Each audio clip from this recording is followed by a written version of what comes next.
ഇത് ബി.ജെ.പി. ഭരിക്കുന്ന വാർഡാണ് എന്ന് പറഞ്ഞുകൊണ്ടാണ് സംഘപരിവാർ പ്രവർത്തകർ അദ്ദേഹത്തെ തടയുന്നത്. അതെന്താ, ബി.ജെ.പി. ഭരിക്കുന്ന വാർഡിൽ ഇന്ത്യൻ ഭരണഘടന നിലവിലില്ലേ? അല്ല, തുഷാർ ഗാന്ധിക്ക് അദ്ദേഹത്തിൻ്റെ അഭിപ്രായം പറയാനുള്ള സ്വാതന്ത്ര്യമുണ്ട്.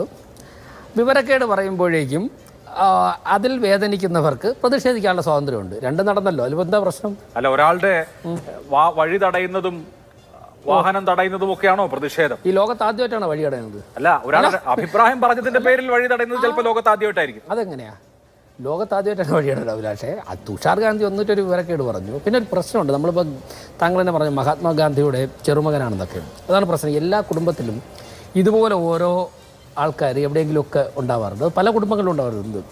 അപ്പോൾ ഗാന്ധിജിയെ ആ കുടുംബത്തെയൊക്കെ പറയിക്കാൻ വേണ്ടി ഈ തുഷാർ ഗാന്ധി, ഇദ്ദേഹം ഒരു അർബൻ നക്സലായിരുന്നു. ഇദ്ദേഹത്തിൻ്റെതായി മാത്രമല്ല, ഇപ്പൊ മഹാത്മാഗാന്ധിയെ വധിച്ചത് ഇപ്പോഴും പുനരാവിഷ്കരിക്കുന്ന ആളുകളുള്ള രാജ്യത്താണ്, നിങ്ങളുടെ ബന്ധുക്കളാണ്. അല്ല, മഹാത്മാഗാന്ധിയെ വധിച്ച ചർച്ചയൊക്കെ നമ്മൾ, അതുകൊണ്ടാണ് ഞാൻ ഈ ചോദ്യം തന്നെ ചോദിച്ചത്, ഗാന്ധി എന്നുള്ള പേരാണോ പ്രശ്നം? അതൊന്നുമല്ല. അദ്ദേഹം പറഞ്ഞ വിവരക്കേടാണ്. ഞാനൊരു കാര്യം അഭിലാഷിൻ്റെ പറയാം.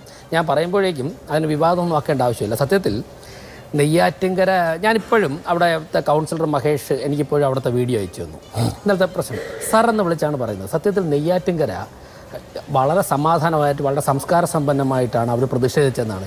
യഥാർത്ഥത്തിൽ അഭിലാഷേ, നെയ്യാറ്റിൻകരക്കാരുടെ സ്വഭാവം കുറച്ച് തീവ്രമായിട്ട് പ്രതികരിക്കുന്ന സ്വഭാവമുള്ള പ്രവർത്തകർ, അത് CPM-ലായാലും BJP-യിലൊക്കെ ഉള്ള സ്ഥലമാണ്. നമുക്കറിയാമല്ലോ, ഇപ്പോൾ പിണറായി വിജയൻ്റെ നവകേരള സദസ്സ് നടന്നപ്പോൾ യാത്ര, ഈ ബസ്സിൽ വന്നിട്ട് പ്രതിഷേധിക്കുന്നവരൊക്കെ പോലീസുകാരിങ്ങനെ തലച്ചടിച്ചുകൊണ്ടിരുന്ന ഒരു സംഭവം ഉണ്ടായല്ലോ, കേരളം, കാസർഗോഡ്, തിരുവനന്തപുരം വരെ യൂത്ത് കോൺഗ്രസ്സുകാരെയൊക്കെ. അതിൽ തിരിച്ച് പിണറായി വിജയൻ്റെ ഈ അക്രമികളായ സെക്യൂരിറ്റിക്കാർ തിരിച്ച് തല്ലുകൊണ്ട് ഓടിയ ഒരു സ്ഥലം നെയ്യാറ്റിൻകരയാണ്. വാർത്ത വന്നു, കേസെടുത്തു, നിങ്ങളൊക്കെ വാർത്തയാക്കിയിട്ടുണ്ട്. അപ്പോൾ ശക്തമായിട്ട് പ്രതികരിക്കാൻ ശേഷിയുള്ള ഒരു സ്ഥലമാണ്. പക്ഷേ അവരൊരു പക്ഷേ ഗാന്ധി അല്ല, ഞാൻ പറഞ്ഞത്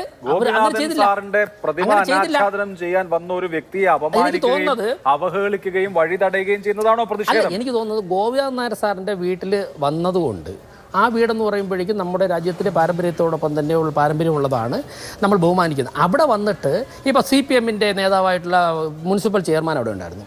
ആ വാർഡ് BJP ജയിച്ച വാർഡ്, നല്ല ഭൂരിപക്ഷത്തിന് ഏറ്റവും നല്ല ജനകീയ കൗൺസിലറായിട്ടുള്ള ശ്രീ മഹേഷ് ജയിച്ച വാർഡാണ്. അപ്പം ആ മഹേഷ് ഉൾപ്പെടെ ആ വേദിയിലുണ്ട്, CPM-ൻ്റെ ചെയർമാൻ ഉൾപ്പെടെ ഉണ്ട്.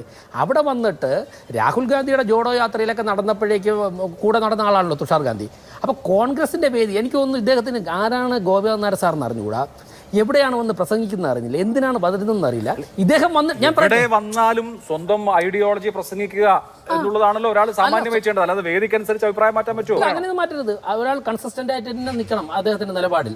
KPCC-യുടെ വിചാർ വിഭാഗത്തിലാണ് അദ്ദേഹം ഇത് പറഞ്ഞെങ്കിൽ കൈയടിച്ചത്. കോൺഗ്രസിന്റെ വേദികൾ പ്രസംഗിക്കുന്നത് പോലെ ഒരു രാഷ്ട്രീയ പ്രസംഗം നടത്തി കയ്യടി നേടാമെന്ന് ശ്രമിച്ചാൽ പ്രതിഷേധിക്കേണ്ടവർ പ്രതിഷേധിക്കും. ഇന്ന് പോലീസ് കേസെടുത്തിട്ടുണ്ട്, അതിന്റെ വഴിക്ക് കിടക്കട്ടെ. ഇനി പറഞ്ഞാൽ ഇനിയും പ്രതിഷേധിക്കും. പിന്നെ എനിക്ക് ഒരു കാര്യത്തിൽ എനിക്ക് അങ്ങേറ്റം തന്നെ സന്തോഷമുള്ളത്, വളരെ നല്ല രീതിയിൽ സംസ്കാര സമ്പന്നമായിട്ടുള്ള പ്രതിഷേധ പ്രകടനമായിരുന്നു അത് നടന്നത്. അവിടെ നടത്തിയവരെ ഞാൻ അനുമോദിക്കുകയാണ്.